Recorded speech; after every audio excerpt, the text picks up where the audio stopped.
I want to talk about creating effective and efficient online training programs.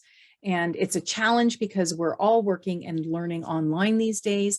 And how do we continue to meet our participants' needs in terms of staying engaged and having innovative programs? And I have a model that can help paint the picture of where we are maybe currently, and also what's possible to have effective and engaging programs. So this is a model that I've created to explain how we can have both efficient and effective training for our participants. So there's two axes. On the first axis, we have training can be repetitive and boring, or it can be innovative, engaging. So that's one continua or axis that we can look at. The other one is on the top, we have quick design, so where it's really efficient to create. And on the bottom, we have slow design where it takes us a long time. And obviously there's 4 boxes, so let me walk through each one and explain. So in the bottom left, we have walking around a track. And that analogy represents that I'm walking inside. So I'm seeing the same kind of things over and over again, and I'm on a walking track. So I'm walking, I'm going slowly, and I'm seeing the same kind of things over and over again. So if that's your approach to training, what that might look like is you have an ad hoc design process. So you're not using templates probably. If you have multiple courses, they might not always look like they're in the same family because you're maybe not having things aligned properly.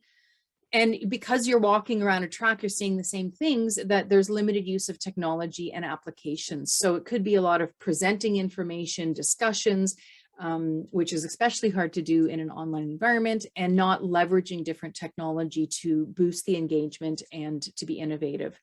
So that's the walking around the track. In the top left corner, we have running around the track. So again, I'm still indoors. I'm still seeing the same thing and doing the same kind of training all the time, but now I'm running. So I'm more efficient at doing it, but it's maybe still not as effective as what I'd like it to be. So here I have a design process. I'm probably using templates, but I still have limited use of technology or applications, and I'm still presenting information in my programs as opposed to looking for as many opportunities as I can to engage my audience and get them involved. In the bottom right, I have walking outside. So here's a big shift. I'm outside, I'm seeing different things, I'm hearing different things. It's stimulating all of my senses. So, so it's far more engaging and innovative and interactive, but the pace is slower. I'm still walking, which means designing that innovative, engaging program takes me a lot of time. And so what that might look like is, again, I have an ad hoc design process. I might not have templates. It takes time for me to collaborate, to come up with those creative and innovative ideas.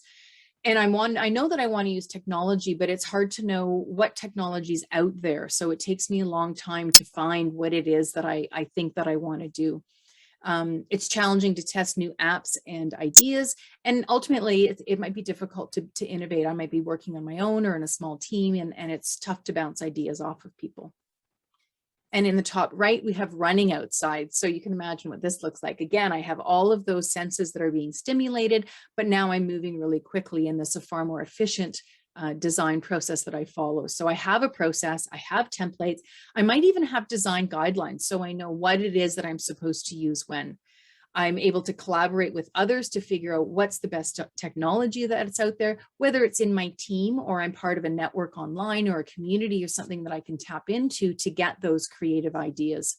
I'm exposed to new technology and applications, and I've already decided when I'm going to use certain ones and when I'm not. So that decision making has already been done, and I have figured out kind of what my go-to apps are.